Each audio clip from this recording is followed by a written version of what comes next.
Good morning, friends. Today we have to start our actual syllabus, that is study of the Rabi crops. Among these categories, we have to start first, that is the pulses. Pulses mean nothing but they are the legumes, and this legume word that is derived from the Latin word lagere means together.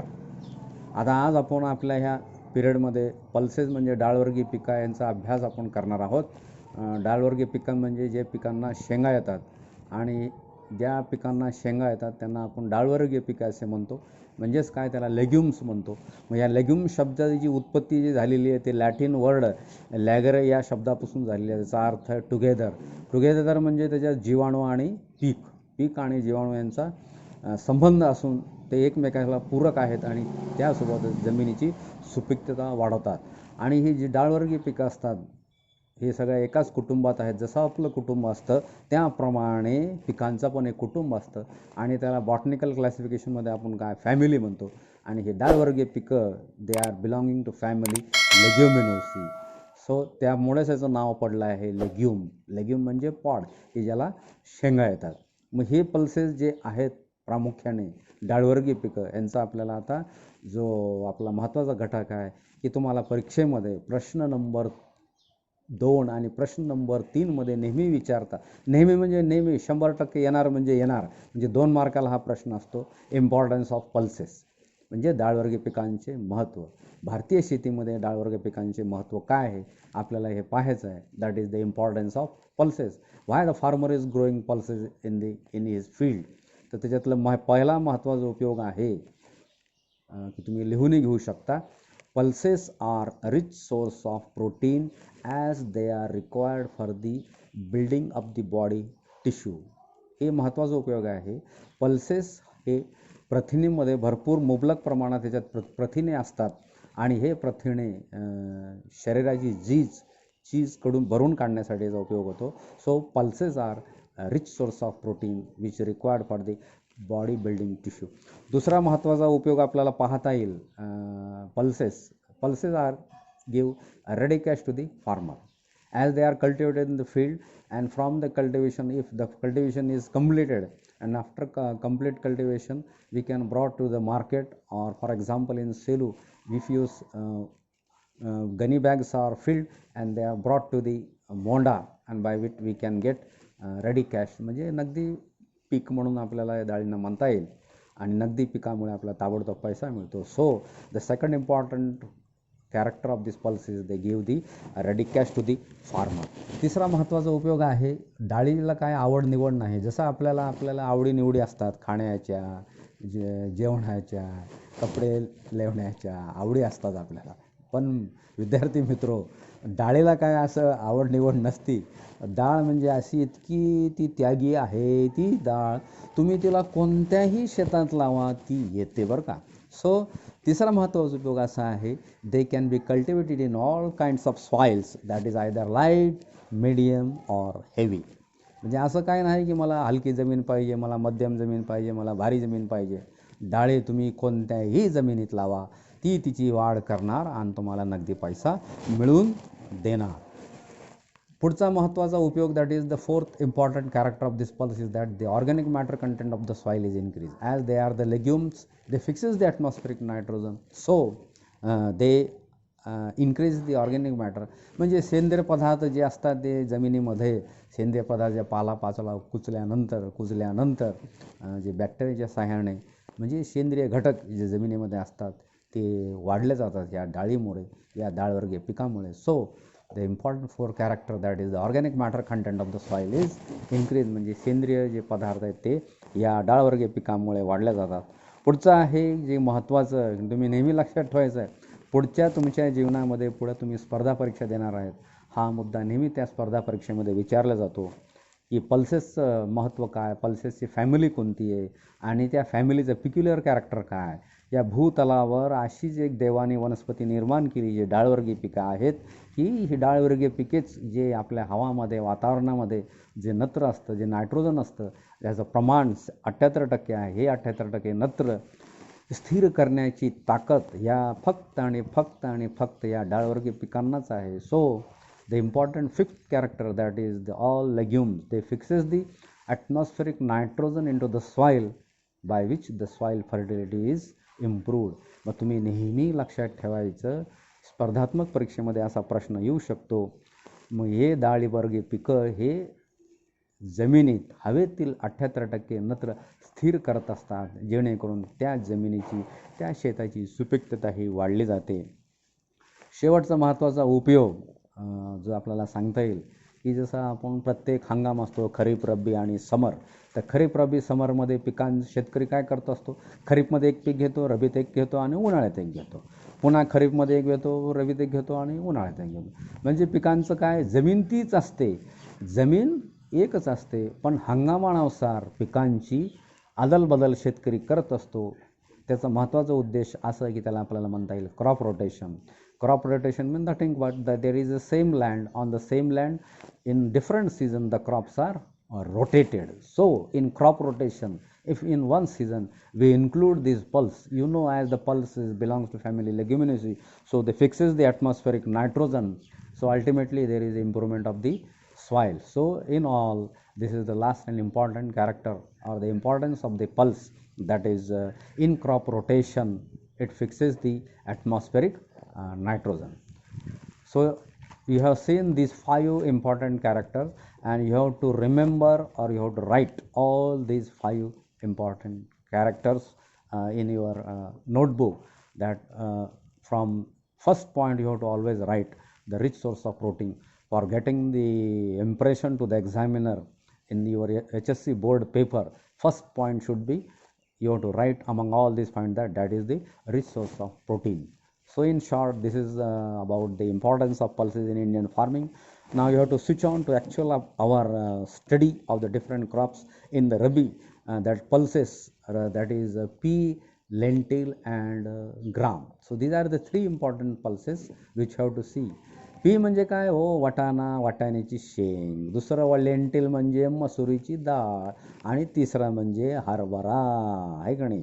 तर ह्या 3 पिकांचा अभ्यास आपल्याला प्रामुख्याने या सत्रात आपल्याला करायचं आहे. त्यातलं पहिलं आपण आता पाहूया वाटाणा, दॅट इज पी. स्पेलिंग आहे PEA. Locally it is called as वाटाणा. याचं शास्त्रीय नाव आपल्याला पाहायचं आहे. बॉटनिकल नेम तुम्ही लिहून घ्या. Botanical name that is Pisum sativum, PISUM SATIVUM, that is Pisum sativum. आणि जर कुटुंब आहे, फॅमिली, दॅट इज लेग्युमिनेसी. तर या महत्त्वाच्या 3 गोष्टी लिहायला पाहिजे. First, that is the pea, the botanical name is pisum sativum, family is leguminosae. So locally it is called as वाटाणा. तर त्याच्यानंतर त्याचं असतं ओरिजिन. ओरिजिनमध्ये लिहा तुम्ही south west Asia and Europe. Origin of this pea is south west Asia and Europe. Fill in the ब्लँकला 1 मार्काला विचारू शकतात, what is the origin of the pea. So pea is originated from the southwest Asia and Europe. त्यानंतर लिहा swing time, पेरणीचा वेळ. हे short crop आपल्याला पाहायचं आहे. शॉर्टमध्येच आपल्याला तुम्हाला लिहावं लागेल. That is the sowing time, पेरणीचा वेळ. As it is a rabi crop, it is sown in the month of October, November. तर तुम्ही लिहून घेऊ शकता sowing time, that is October and November. Spacing, किती अंतरावर लावायचं. प्रत्येक पिकाची पेरणीचा हा वेळ अंतर असतं, पेरणीचं अंतर. तर ह्यामध्ये row to row spacing of 20 to 30 centimetre, 20 ते 30 सेंटीमीटर अंतरावर आपण वाटाण्याची लागवड करत असतो. 2 झाडामध्ये अंतर नसते, फक्त 2 ओळीमध्ये असते. R to R, that is row to row spacing, that is 20 to 30 centimetre. त्यानंतर आहे महत्त्वाचं सीड रेट. सीड रेट लिहा. सीड रेट म्हणजे the quantity of seed which is required to sown the unit area. 1 मार्काला ही व्याख्या प्रश्न पहिल्या ब मध्ये विचारतात. So what is seed rate, म्हणजे बियाणे प्रमाण. हेक्टरी बी किती लागतं आपल्याला, शेतकऱ्याला तो त्याच्या जमिनीवर किती आपल्याला वाटाणा लागायचं आहे. तर हेक्टरी जे 2.5 एकरचं जे माप आहे, 2.5 एकर म्हणजे 1 हेक्टर. मग 1 हेक्टरी बियाण्याचं प्रमाण आहे 25 ते 30. सो सीड रेट लिहा त्याच्यापुढं. Seed rate that is 25 to 30 kg per hectare. So this is the seed rate. And now important aspect that is always asked in the examination for 2 marks, either in question number 2 or 3 or 4 or in the table. So you have to write, that is improved varieties. Which are the improved varieties of this pea, that is Pisum sativum. Improved variety means सुधारित वाण, सुधारित जात. जसं आपल्या जाती आहेत, आपल्या हिंदू संस्कृतीमध्ये जाती असतात, तसं पिकांच्या पण जाती असतात, पिकांचे वाण असतात, त्यांना आपण काय म्हणतो, इम्प्रूव्ड व्हरायटीज. तर त्या व्हरायटीज लिहून घ्या तुमच्या वहीमध्ये. 1 2 3 4 5 एकाखाली एक लिहायचं आणि परीक्षेत पण असंच एकाखाली एक लिहायचं. नीट अँड क्लीन प्रेझेंटेशन पाहिजे. चेंगूटपणा करायचं नाही लिहित असताना वहीमध्ये, नाही तर आपल्याला सवय असते एकाच्या पुढं एक आणि एका वळीत उत्तर संपवलं, त्याला असते मार्क 2. तसं नाही करत, असं लिहायचं. उत्तरपत्रिका ही तुमची 28 पानाची असते. 28 पानाची उत्तरपत्रिका असते बोर्डाची, तर ते 28 पाने तुम्ही भरलेच पाहिजे. मग तुमचं प्रेझेंटेशन हे नीट अँड क्लीन असलं पाहिजे. तर व्हरायटीज लिहा एकाखाली एक. पहिली लिहा खापरखेडा, लिहिलं खापर खेडा. दुसरी आहे जवाहर, जवाहरलाल नेहरूचं जवाहर, JAWAHAR, जवाहर, ही दुसरी झाली. तिसरी लिहा ऑर्केल, ORKEL, ऑर्केल, ORKEL. फोर्थ लिहा थॉम्सन, थॉम्सन लिहा, THOMPSON, थॉम्सन. पुढची लिहा आर्ली बांगर, आर्ली बांगर. आणि शेवटची घ्या रचना. लिहिल्या? तर बघा, पहिली व्हरायटी काय लिहिली तुम्ही, खापरखेडा. दुसरी जवाहर, तिसरी ऑर्केल, चौथी थॉम्सन, पाचवी रचना, आहे का नाही. तर हे रचना, जवाहर, खापरखेडा नाव आपल्या परिचित आहे. परीक्षेमध्ये असा प्रश्न असतो, list out the any important 4 varieties of P, or that is Pisum sativum. So you have to write Khaparkheda, Orkel, Rachana, Thomson, Jawahar, etc., etc. So these are the 4 to 5 important varieties. You have to remember always in the table or in the short notes. This question may be asked in your HSC board paper, which is always asking the examination for 2 marks.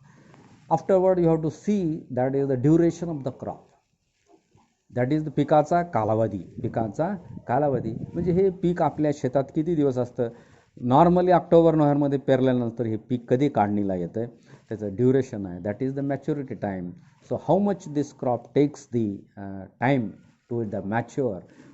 So there are 2 durations. First the early varieties and the second is the late variety. लवकर येणारा वाण आणि उशिरा येणारा वाण. आता early varieties आहे 100 दिवसात तयार होतात, आणि हे late varieties near about 120 to 125 days. मग ह्या डेजमध्ये हे तुम्हाला टेबलमध्ये विचारू शकतात. डेजचं रूपांतर महिन्यामध्ये करता आलं पाहिजे आणि महिन्याचं रूपांतर दिवसात करता आलं पाहिजे. तो अर्ली व्हरायटीज हे 100 दिवसात तयार होतात आणि लेट व्हरायटीज 120 ते 25 दिवसात तयार होतात. त्यानंतर आहे उत्पन्न. याचं हेक्टरी उत्पन्न आपल्याला किती मिळत आहे. So that is the yield, that is 600 to 700 kg per hectare, or it can be maybe converted into quintals, that is 6 to 7 quintals per hectare, or 600 to 700 kg per hectare. या पल्सेसमध्ये आपल्याला पी आणि lentil हे शॉर्टमध्येच पाहणार होतो आपण, आणि शेवटचा याच्यातला भाग आहे इकॉनॉमिक युजेस. म्हणजे ह्या वाटाण्याचे उपयोग काय शेतकऱ्याला किंवा आपल्याला. तर त्याच्यामध्ये पहिलं घ्यायचं, इट इज जे तुम्हाला मी इम्पॉर्टन्स ऑफ पॉलिसीमध्ये सांगितलेलं होतं.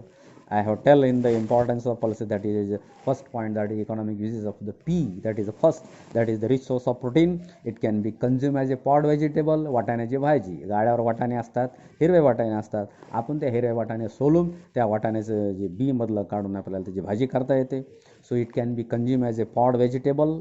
Third, it can also be in the preparation of the dal. It can also mix with other vegetables like potato, tomato. तुम्हाला माहीत आहे वाटाण्याची भाजी, टमाट्याच्या भाजीमध्ये आपण वाटाण्याची बी टाकत असतो. So it can be also mix with other vegetable like tomato and potato. And the last, it also contains some vitamin to some extent, that vitamin A, B and C. So these are the 5 important economic uses of the pea. That is a resource of protein. It is consumed as a fossil vegetable. It can be also for making dal. It can also mix with the other vegetables like potato and tomato, which increase the taste in your diet. And the last, it also contains to some extent, kahi pramanat, to some extent, vitamin A, B and C. So in short, this is about the pea. From this pea, you have to remember the origin, botanical name, varieties, duration and yield.